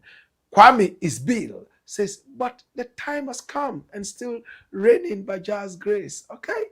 Pa Kwesi also PSA says, Blakk Rasta, as for me, I don't trust the Attorney General of Ghana and his gimmicks about handling of corruption issues involving government officials. Some of the corruption cases are in the public knowledge and the masses are looking forward to culprits being prosecuted. But always stories and excuses are given. Well, that is what it is in the law courts. Unfortunately, we can't sidestep anything. We have to go according to the law, okay?